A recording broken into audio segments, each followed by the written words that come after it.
What is up, folks? It is Jaypher, and lately I felt like the gaming mouse scene's been kind of stagnant. We haven't really seen anything really too exciting. And then comes the likes of Lethal Gaming Gear and Pulsar, and they're releasing glass feet, like actual glass. And so I just had to definitely give it a try. So I went ahead, I grabbed myself some of the Lethal Gaming Gear Superlight. I purchased these myself, and then Pulsar was kind enough to send out a couple of their Superglide variants on different mice.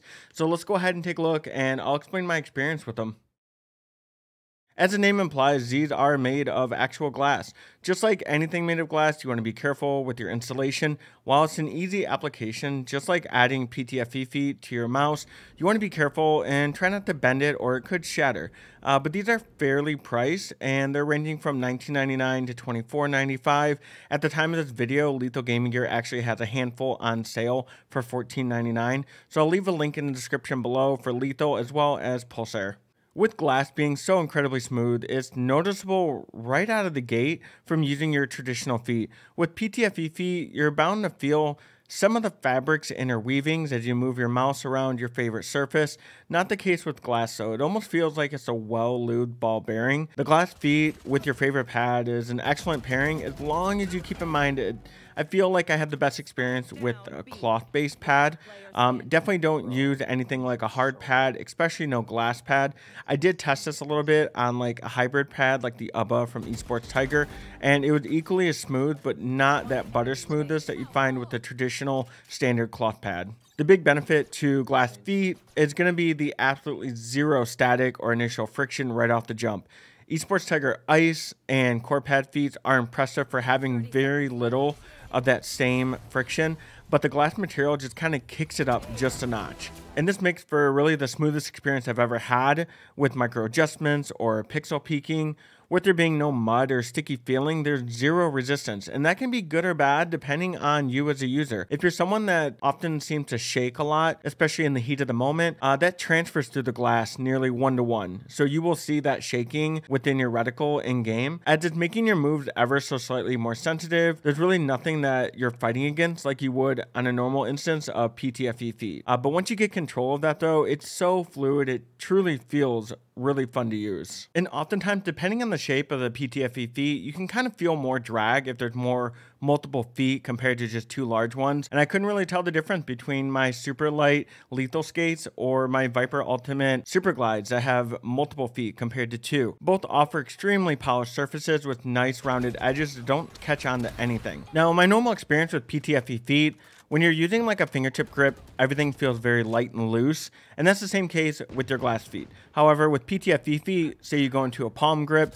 and your hand is a lot heavier, then it definitely feels like the mouse is struggling to get across your surface. It just feels very heavy.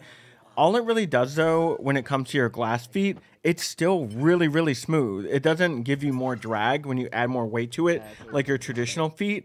It just really makes it more difficult for you to move. It definitely is a different experience than your standard PTFE offering. Now, this could literally mean nothing to you, but to some people, they do like it, and that is Pulsar Superglides are definitely going to win in a beauty pageant. They come in multiple different colors, and oftentimes, those colors are going to coincide with your mouse's brand's color scheme as well. Hence, like Logitech's light blue on their G703, or their Prime feet that are coming out, they're also in that SteelSeries orange. It's just a nice added touch that makes it feel like the money you spent was definitely well worth it. But keep in mind, these are things that you're never going to see, and that's kind of Lethal's approach. They're just mouse feet. The important thing is performance, not the aesthetics. But also at the same time, Lethal does have some really nice packaging. With Pulsar, they're just going to be your standard red boxes, whereas with your Lethal, it even comes in a nice little drawer box. So that also adds a little bit of a premium touch to your purchase as well. Either way, though, at the end of the day, they both perform exceptionally well. And keep in mind, too, Lethal will be coming out with their version 2, offering variants in white and black. At the end of the day, these Lethal skates and Pulsar Superglides are a force to be reckoned with. I really don't see myself going back to PTFE feet, and I really hope the likes of Core Pads, Hyperglides, Esports Tiger, they're all taking notice. I don't really think this is going to be a fad and it's a one and done thing and people are going to be over it before you know it. I really, really do like glass feet, and I do encourage you to give it a try. Whether you are someone that is just kind of a frantic aimer or you play games slow, no matter what, everyone could benefit from having a smoother surface. So I'll go ahead and end the video with giving you just some audio cues of giving you an insight on just how smooth glass feet are by using different surfaces of mouse pads that I have.